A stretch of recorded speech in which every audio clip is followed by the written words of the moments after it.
নমস্কার বন্ধুরা, আশা করি আপনারা সবাই ভালো আছেন। আজ আমি আপনাদেরকে কাঁচা আমের আমসত্ত্ব বানিয়ে দেখাবো। খুবই স্বাস্থ্যকর, একদম খুব সুন্দর।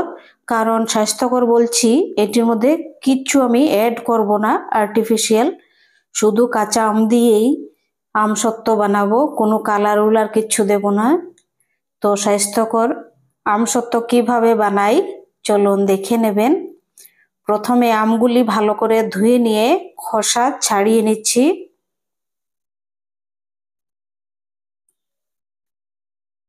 খাওয়ার জিনিসের মধ্যে কালার দিলে, দোকান থেকে কিনে এনে অন্য কালার দিলে শরীরের জন্য খুবই ক্ষতিকারক। তাই আমি কিচ্ছু কালার দেব না, শুধু আম দিয়েই দেখুন আমি কিভাবে বানাই। দেখুন একদমই কচি আম,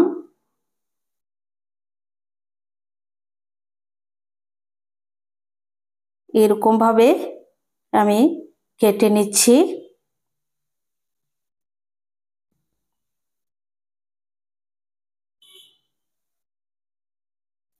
এরকম ভাবে সবগুলো কেটে নেব। এখন মশলা দেখুন, 1 চামচ পাঁচ ফোড়ন, আর 1 চামচ গোটা মৌরি, আর 1 চামচ গোটা জিরে, আর 2টি শুকনো লঙ্কা ভেজে নিচ্ছি। ভাজা হয়ে গেছে, খুব বেশি সময় ভাজিনি। এবার এই আমগুলো এই কড়াইয়ের মধ্যে নিয়ে নিচ্ছি ননস্টিকে। তারপর জল দিয়ে দিচ্ছি 1 কাপ, দিয়ে সেদ্ধ করে নিচ্ছি। দেখুন শুধু 5 মিনিট লাগবে, সেদ্ধ করা হয়ে গেছে। এবার গ্যাসটি অফ করে দেব।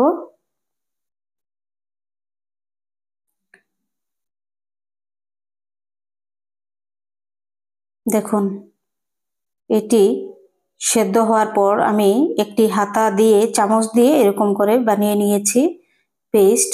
এবার দেখুন 1 কিলো আমের মধ্যে আমি নিয়ে নিচ্ছি 150 গ্রাম চিনি, আর চিনিগুলি প্রথমে আমি একটু ক্যারামেলের মতো বানিয়ে নিচ্ছি। এটির মধ্যে দিয়ে দিচ্ছি 3 চামচ পরিমাণ জল চিনির মধ্যে। দেখুন ক্যারামেল কত সুন্দর তৈরি হচ্ছে। এবার দিয়ে দিচ্ছি যে আমগুলো, সেদ্ধ করা আমগুলো দিয়ে দিলাম। এবার 10 মিনিট এটি খুব ভালো করে জাল করে নেব। এবার দিয়ে দিচ্ছি 1 চামচ নুন,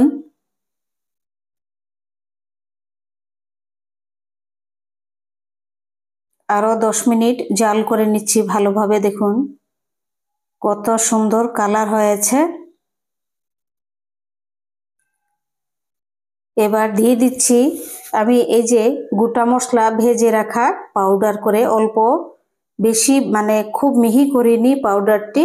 দেখুন অল্প থেতো করার মতো এটি করে আমি দিয়ে দিচ্ছি মশলাগুলো 1 চামচ। খুবই সুন্দর গন্ধ হবে, খুব ভালো লাগবে খেতে, আর অনেক বছর থাকবে।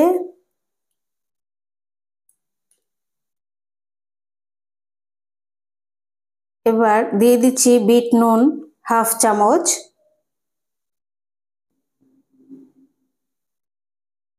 বিট নুন 1/2 চামচ দিয়ে আরো 10 মিনিট এটি ভালোভাবে শুকিয়ে নেব। আমের মধ্যে যে জলটা ছিল সেই জলটা যেন ভালোভাবে শুকিয়ে যায়। খুব দারুণ সুস্বাদু হবে, এরকম ভাবে আমসত্ত্ব বানিয়ে খাবেন আপনারা, আর সংগ্রহ করে রাখতে পারবেন। অনেকটা হয়ে এসেছে, হয়ে গেছে দেখুন, আরো 5 মিনিট।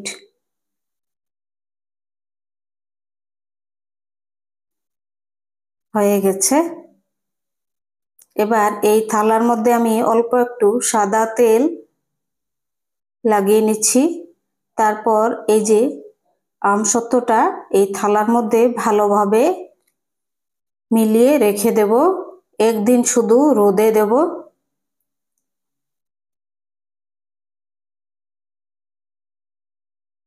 এটি পুরা একদিন আমি রোদের মধ্যে রেখে দেব। এটি ভালোভাবে একটি কাপড় দিয়ে ঢাকা দিয়ে, যেন নোংরা মাছি টাছি না পড়ে, এর জন্যে ভালোভাবে এটি রোদের মধ্যে একটি কাপড় দিয়ে কভার করে তারপরে রোদে দিয়ে দেবো একদিন। দেখুন রোদে কভার দিয়ে দেওয়ার পর এরকম শুকিয়েছে, হয়ে গেছে। দেখুন একটি চামচ দিয়ে আমি সাইডগুলি অল্প তুলে নিচ্ছি, দেখাচ্ছি আপনাদেরকে কত সুন্দর হয়েছে। আর খুব সুন্দর গন্ধ হচ্ছে, খুব ভালো।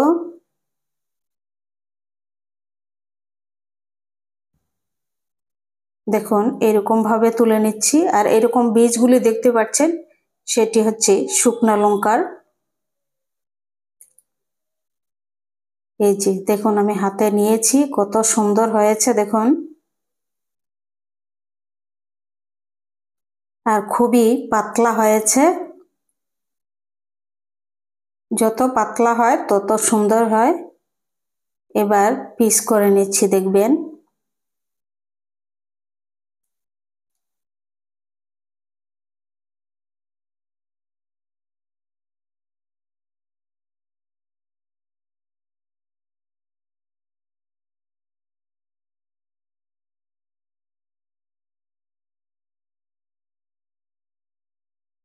এই সাইডে অল্প কেটে রেখে দিচ্ছি। দেখুন কত সুন্দর হয়েছে, আর খেতে দারুণ হয়েছে, একদম অসাধারণ। খুব ভালো লাগবে খেতে। এবার এরকম ভাবে আমি ফোল্ড করে নিচ্ছি। এরকম ফোল্ড করে বাস অনেক দিন রেখে দিবেন, খুব ভালো থাকবে।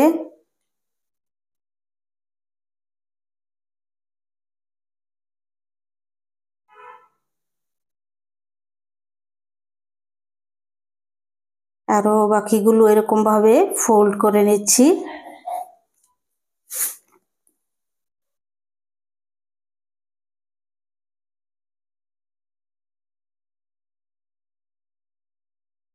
দেখুন কত সুন্দর হয়েছে,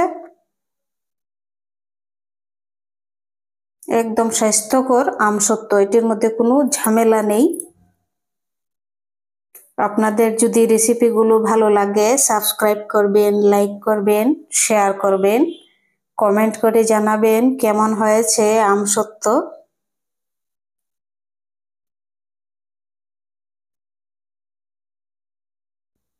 আপনারা যদি আমাকে সাপোর্ট করেন তাহলে আমি সফল হতে পারবো।